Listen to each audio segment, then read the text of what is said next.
Shalom sahabat Golden Gate Channel yang dikasih Tuhan, puji nama Tuhan, saya bersyukur dan bersuka cita kembali bisa menyapa sahabat terkasih dalam kasih dan anugerah Tuhan. Sahabat terkasih, saya selalu berharap dan berdoa agar sahabat senantiasa dalam keadaan baik dan sehat dan senantiasa diberkati oleh Tuhan.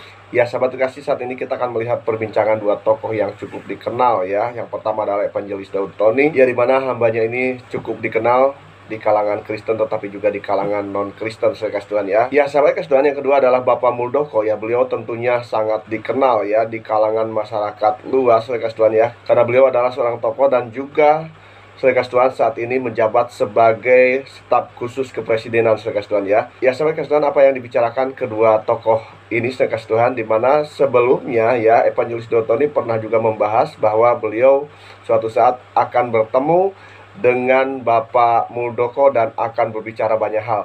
Ya saya kasih Tuhan, apa yang mereka bicarakan, mari kita akan lihat videonya berikut ini. Selamat sore Pak Mul. Selamat sore. Kira-kira tahun 2020, saudara, saya pernah berbicara bahwa kita semua harus berkebun dan bercocok tanam karena kita akan menghadapi suatu krisis pangan. Waktu itu saya bicara demikian tahun 2020 Pak Mun. Oh, oke. Itu 2020 itu saya sudah memberikan suatu peringatan, memberikan warning bahwa terjadi suatu krisis pangan.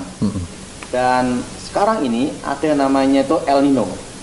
Pak Muldoko dulu adalah sebagai Panglima TNI dan sekarang adalah Panglima para petani untuk mempersiapkan di mana terjadi krisis pangan. Karena krisis pangan ini kan dunia. Kondisi dunia dan kondisi sangat genting. Dan langkah apa yang harus dilakukan supaya kita rakyat Indonesia siap menghadapi pada waktu itu terjadi? Ya, sebenarnya krisis pangan itu terjadi bukan hanya karena persoalan dalam negeri, tapi ini geopolitik juga mempengaruhi krisis pangan dunia.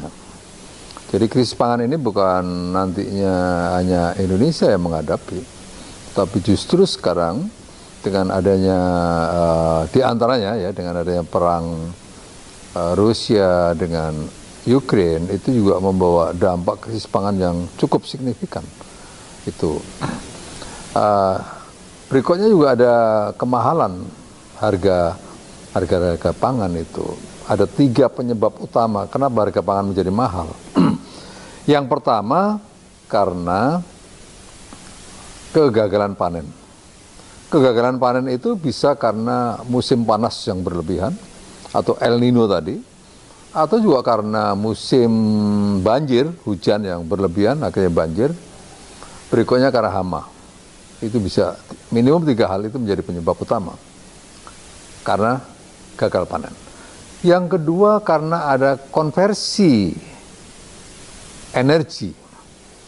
Jadi kalau umpamanya harga minyak dunia, migas dunia itu meningkat, bisa-bisa pangan bisa dikonversikan menjadi energi. Sehingga ini mempengaruhi supply dari pangan itu sendiri, karena dikonversi menjadi energi. Nah, alasan yang ketiga adalah alasan domestik. Kebijakan domestik sebuah negara akan memengaruhi harga pangan di luar. Nah, sebagai contoh dengan adanya perang itu ya, Rusia dan Ukraine, maka ini memengaruhi rantai pasok dunia. Karena apa? Karena ada kebijakan domestiknya mengurangi ekspor gandum dan seterusnya. Berikutnya harga pupuk dunia meningkat dengan luar biasa tajam. Ini persoalan-persoalan yang kita hadapi bersama. Jangan sampai situasi global itu pada akhirnya diperburuk oleh situasi dalam negeri. Nah, situasi dalam negeri apa yang harus kita antisipasi? Kegagalan panen tadi. Penyebabnya apa kegagalan panen itu? Karena cuaca yang ekstrim panas. Cuaca ekstrim panas itu menyebabkan minimum 2 hal. 1, kebakaran, dan kita sudah relatif menjadi langganan atas kebakaran itu. Ya. Yang kedua adalah kegagalan panen karena kering. Tuh. Nah, kalau itu terjadi, maka mesti ada solusi dong. Mesti harus ada antisipasi dengan sebaik-baiknya. Untuk itulah Bapak Presiden Jokowi awal-awal jauh-jauh hari juga sudah mengingatkan, masyarakat, kita harus pahami bahwa saat ini telah terjadi krisis pangan di dunia. Nah, untuk itu beliau juga menekankan apa saja bisa kita tanam, agar nanti kalau terjadi sesuatu kita bisa tetap survive. Peristiwa El Nino atau fenomena El Nino itu bukan hanya di Indonesia, bisa-bisa di Asia Pasifik atau bisa di ASEAN. Itu. Nah, ini udah mulai ada indikasi negara-negara di Asia Pasifik, di ASEAN ini juga derajat panasnya meningkat. Nah, jangan sampai kalau nanti di kawasan ASEAN saja gagal panen, maka ada dua risiko. Risiko bisa-bisa kita punya duit tapi nggak bisa import. Ah, kan? Iya. Risikonya yang kedua, kalau sama-sama gagal panen, kita biasa import dari Thailand, dari Vietnam, gagal panen, maka ini juga repot urusannya. Mereka nggak ada barang, kita juga gagal panen, maka ini akan dihadapi oleh kawasan. Kawasan ASEAN. Nah, untuk itu maka dari awal-awal saya juga selalu menyuarakan perlunya kita mewaspadai bahwa fenomena La Nina ke El Nino itu biasanya 4 tahun sekali, dan menurut pikiran saya bahwa kira-kira kalau terjadi El Nino itu pada 2023 ini akhir-akhir tahun tuh. Nah, lebih lagi kita juga memikirkan bahwa apabila itu terjadi di akhir-akhir tahun, maka kita juga akan menghadapi masa-masa situasi politik dalam negeri yang meningkat. Karena di situ ada sebuah peristiwa politik yang perlu kita jalankan, yaitu pemilu pada 2024 pada bulan Februari. Ini critical point yang perlu kita waspadai bersama. Berarti harus ada alternatif lain selain beras, Pak Mul. Ya. Karena kalau hanya beras saja, karena beras ini kan airnya menyerap banyak. Kalau kekeringan itu harus ada suatu tanaman alternatif pengganti beras. Ya, saya pikir memang begitu. Apa itu pengganti beras? Sebenarnya banyak resources yang ada di Indonesia ya. Kita punya sagu, kita punya jagung, kita punya sorghum, ya. Mari kita lihat satu persatu. Untuk jagung kemungkinannya juga tidak bisa tumbuh dengan baik kalau tidak cukup air ya. Karena pada awal-awal itu dia perlu air. Iya. Tapi pada periode berikutnya dia tidak mau banyak air karena dia akan menguning begitu. Untuk sagu, ini yang luar biasa sebenarnya. Kita punya sumber-sumber sagu yang luar biasa ya. Di Nias, di Mentawai, di Kalimantan Selatan, Barabai, berikutnya kita juga punya sumber yang sangat besar di Papua, sagu ini. Nah, hanya mungkin karena cara bekerjanya menjadikan makanan itu agak ribet, sehingga itu seolah-olah kok mau bergeser ke sana sulit. Padahal ini sebenarnya sumber-sumber karbohidrat yang sangat baik gitu. Nah, untuk itu ini juga menurut saya perlu digalakkan bahwa sumber-sumber pangan Indonesia ini variasinya banyak. Kita jangan terjebak dalam pemikiran beras semata-mata begitu. Berikutnya yang terakhir adalah ada tanaman yang namanya sorghum. Sorghum ini sebenarnya sangat baik ya, karena dia bisa hidup tidak banyak air. Dia masih perlu air pada awal-awal ya. Setelah itu dia bertumbuh relatif dengan embun, dia bisa menghidupi dirinya. Dengan embun? Iya. Berarti lebih bagus daripada jagung? Oh iya, pasti lebih bagus daripada jagung. Terus yang kedua kelebihannya lagi sorghum ini bisa ditanam di tanah-tanah marginal ya. Tanah-tanah yang marginal yang mungkin kurang baik untuk tanaman yang lain, tapi bisa ditanami sorghum. Ini sudah saya buktikan ya. Saya sudah menanam sorghum di daerah kering di NTT ya, di Waingapu. Walaupun serangan hamanya juga luar biasa karena belalangnya sangat-sangat banyak ya. Bukannya banyak tapi sangat-sangat banyak. Tapi dengan upaya kita yang keras akhirnya masih bisa diselamatkan. Tapi basically bahwa kita perlu memang mencari alternatif. Alternatif itu harus mulai dari sekarang dipikirkan dengan baik. Agar apa? Agar kita tidak terkaget-kaget pada saat menghadapi situasi yang sulit. Nah gitu, karena alternatif itu sudah kita siapkan. Harusnya dimulai dari sekarang untuk penanaman sorghum itu Pak. Ya, sebenarnya saya sudah nanam sorghum sudah setahun yang lalu. Saya sudah mulai dan saya sampaikan ke Bapak Presiden, dan Bapak Presiden sempat melihat ke sana. Akhirnya itu menjadi kebijakan nasional ya. Menteri Pertanian diperintahkan oleh Presiden untuk membuat roadmap perkembangan sorghum Indonesia dan sudah mulai dibuat itu. Saya juga sudah membangun ekosistemnya ya.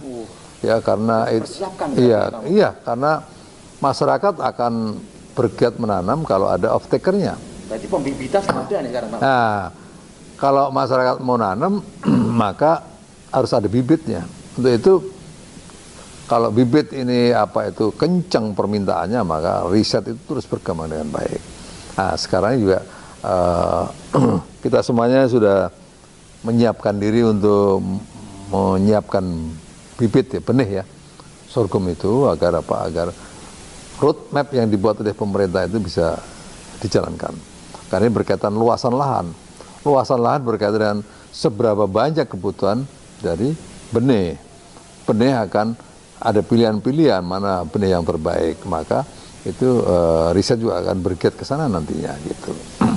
Berarti mulai sekarang harus mulai disosialisasikan Pak Mulya. Ya. Untuk penanaman sorghum ini. Ya, udah harus disosialisasikan dan diyakinkan kepada masyarakat bahwa kalau Anda menanam sorghum ada pembelinya. Selama ini masyarakat tidak bergairah karena nanam sorghum itu hanya sekedar suplemen.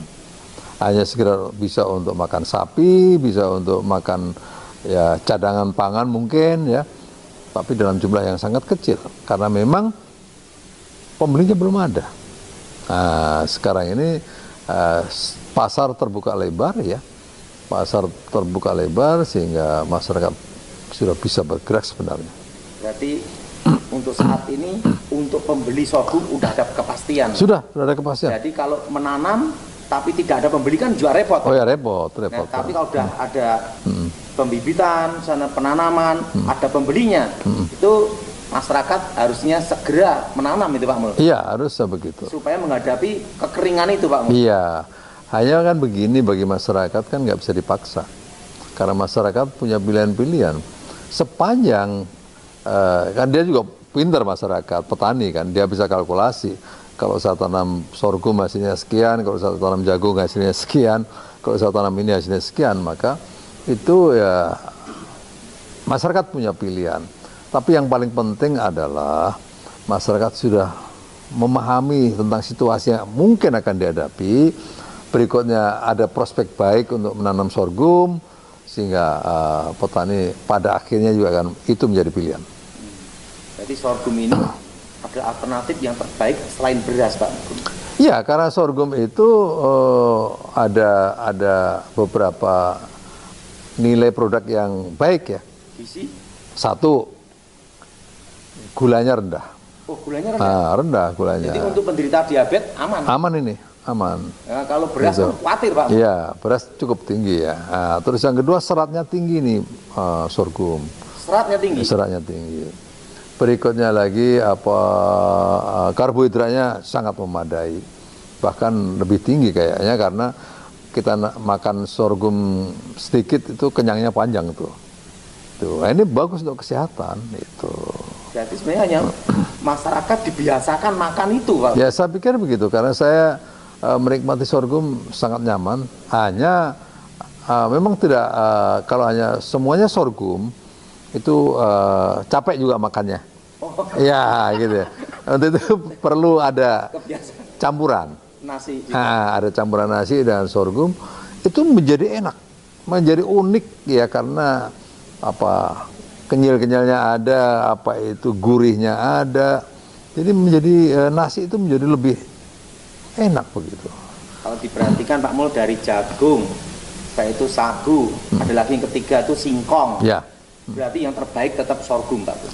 Ya. Keringan. Ya, kalau situasi kekeringan, sorghum menjadi jawaban ya. Karena bisa untuk selain kekeringan, bisa juga untuk ditanam, gunanya untuk ternak, Pak Mul. Ya, banyak sekali turunan dari sorghum yang bisa dimanfaatkan ya. Untuk biji-bijiannya itu bisa menjadi tepung, tepung bisa menjadi seperti ini, cookies ya. Sorghum ya, ini cake dari sorghum. Ini Satu kue juga. Bisa, ini cukup enak rasanya gitu. Loh, ini malah bisa seperti gandum, Pak. Hampir sama gitu. Ada Nah, ini kalau gandum glutennya tinggi, kalau ini enggak. Berikutnya bisa untuk beras ya. Tepung dan beras. Batangnya itu banyak gunanya. Kalau mau dibikin etanol bisa menjadi sumber energi ya. Tuh. Jadi bioenergi, biofuel. Berikutnya kalau mau jadikan gula, ini juga gula sorghum. ini gula sorghum. Nah, ini sorghum ini bisa jadi gula merah. Itu. Nah, berikutnya ampasnya itu bisa untuk atau batangnya itu kalau diolah itu juga bisa menjadi chip ya, salah satu bahan bakar. Ya, ini sekali ya? iya, gasnya cukup tinggi sehingga rencana pemerintah untuk mengurangi secara bertahap atas penggunaan batu bara untuk PLTU, maka ini salah satu jawaban bahwa batang sorghum itu gasnya cukup tinggi sehingga ini bisa menjadi pengganti batu bara secara bertahap, pelan-pelan, bisa mungkin diawali dari sekian persen, berikutnya sekian persen dan seterusnya. Tuh. Bisa juga ini digunakan untuk makan ternak. Gitu. Kalau diperhatiin sorghum ini Pak Mul ya, kalau saya perhatiin ya, lebih bagus daripada beras.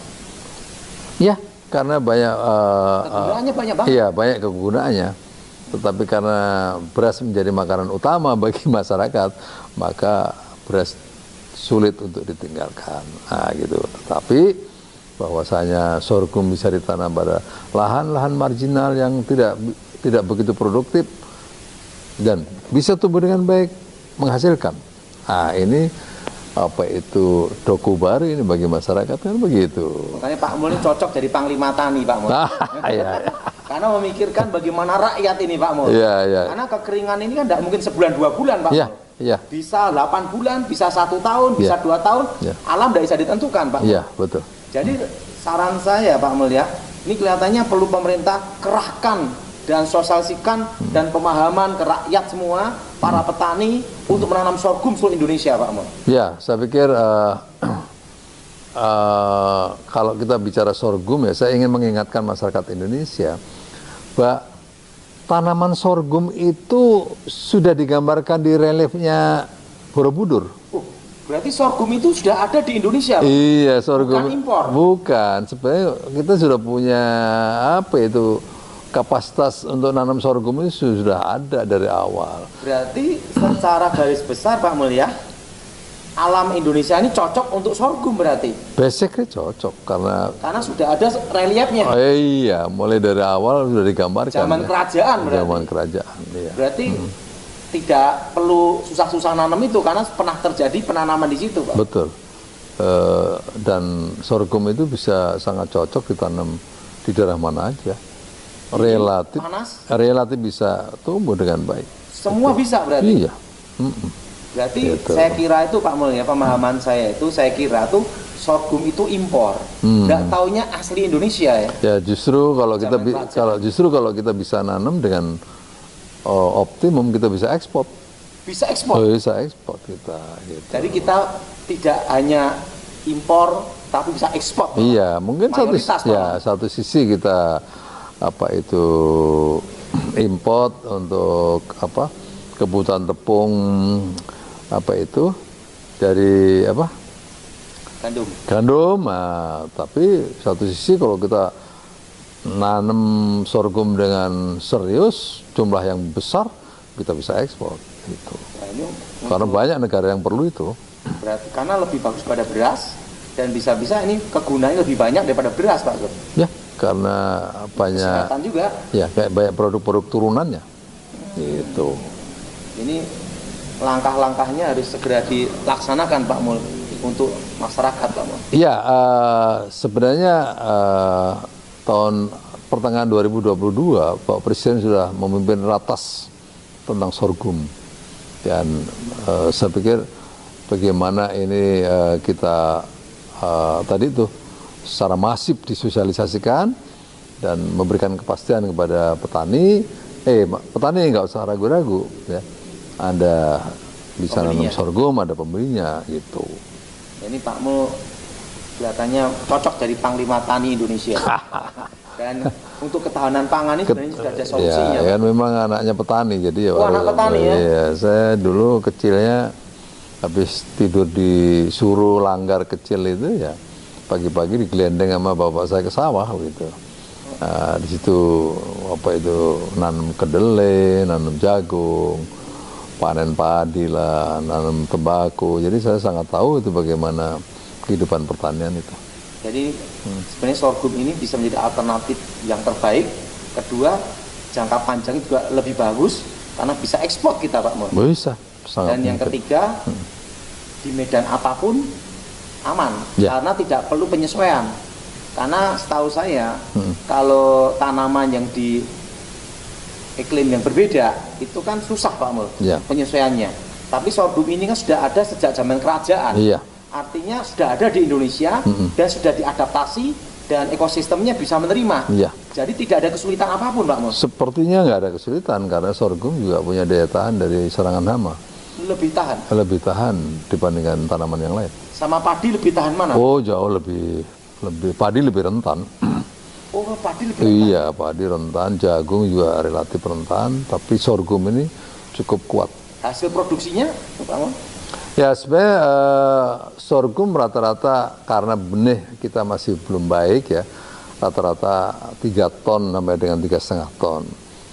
Harga jualnya 3.000 per kilo. Sehingga dalam satu kali panen itu masyarakat masih bisa antara 10 juta.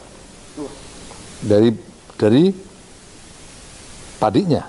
Dari padinya ya. Tetapi pohonnya itu bisa 30 ton kali, anggaplah mungkin 300 perak gitu kan. Itu kan juga duit juga. Untuk pakan ternak. Iya, untuk pakan ternak. Untuk pakan ternak juga oke. Bisa. Untuk energi oke. Untuk gula oke. Untuk gula oke. Iya. Jadi sebenarnya untuk ada suatu rencana Tuhan juga, Pak Mul ya. El Nino ini ada kekeringan supaya ada sorghum. Ya. Ada sorghum. Kita hikmah dari sebuah kejadian sorghum itu menjadi alternatif. Karena setahu saya itu dari kecil sampai sekarang taunya beras, Pak Gun. Ya itu. Tapi sampean harus tahu bahwa masyarakat Indonesia sekarang itu makan beras masih sama dengan 40 tahun Jepang makan beras. Gitu. Ya. Nah, maknanya apa? Berarti kita ini belum ada upaya untuk diversifikasi makanan. Kita masih sepenuhnya beras.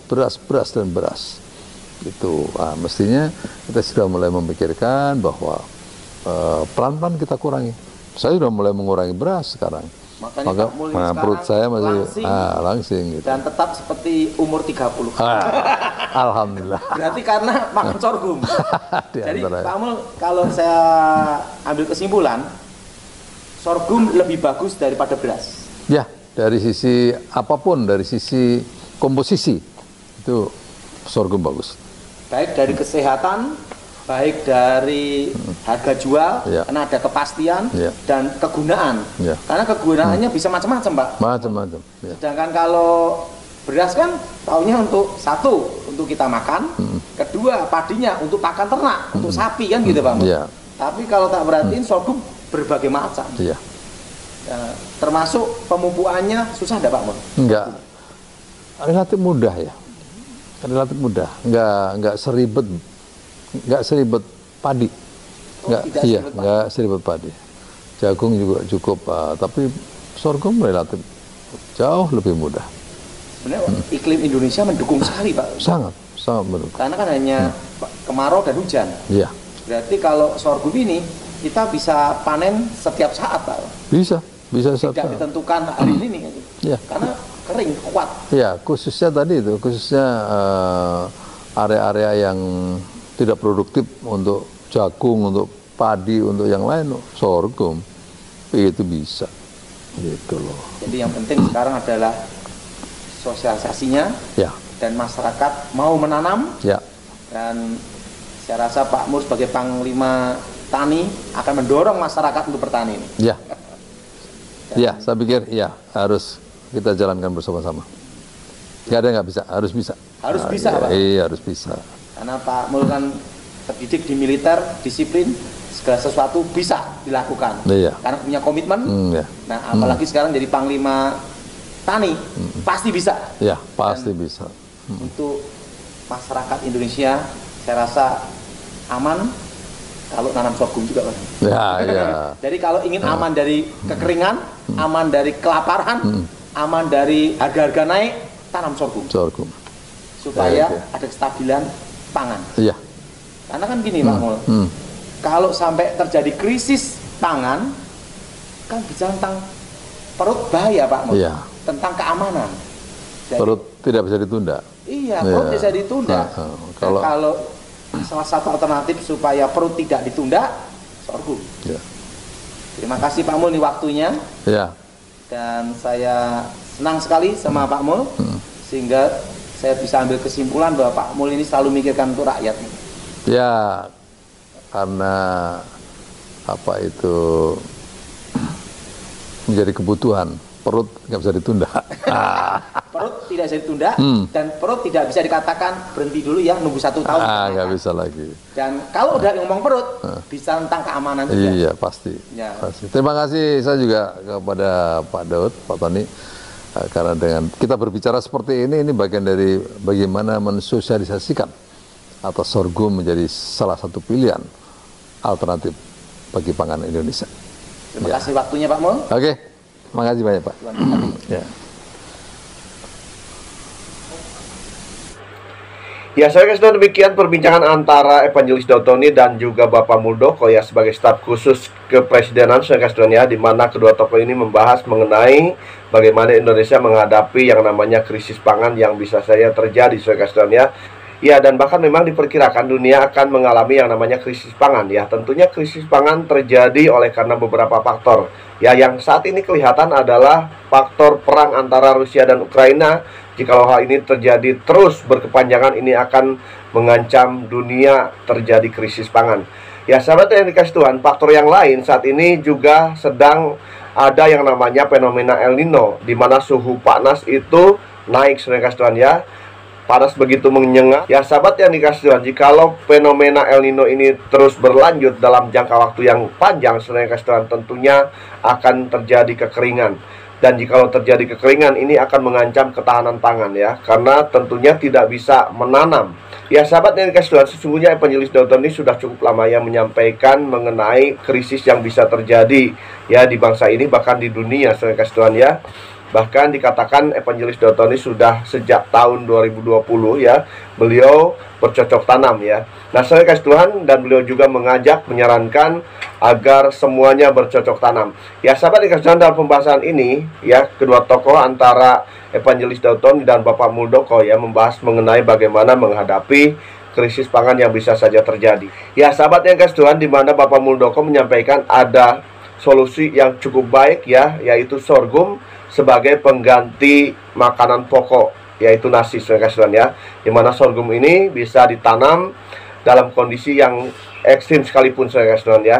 Nah, saudara kasih Tuhan, hal ini tentu juga bisa memberikan satu berkat bagi kita ya, dimana kita juga ya bisa mulai berjaga-jaga ya dengan melakukan hal-hal yang bisa dilakukan untuk menghadapi krisis yang bisa saja terjadi atas bangsa kita, sehingga ketika krisis itu terjadi ya, kita sudah siap ya, kita punya solusi, kita sudah siap ya bisa menghadapinya dengan ada solusi-solusi yang bisa kita lakukan untuk menghadapi krisis tersebut. Ya, saudara yang kasih Tuhan, demikian pembahasan yang bisa saya sampaikan, kiranya menjadi berkat bagi sahabat terkasih. Jikalau sahabat diberkati, tinggalkan komentar di kolom komentar, berikan masukan dan juga saran, dan kiranya channel ini boleh semakin berkembang dan nama Tuhan dipermuliakan. Terima kasih sahabat, Tuhan Yesus memberkati kita sekalian. Haleluya. Amin.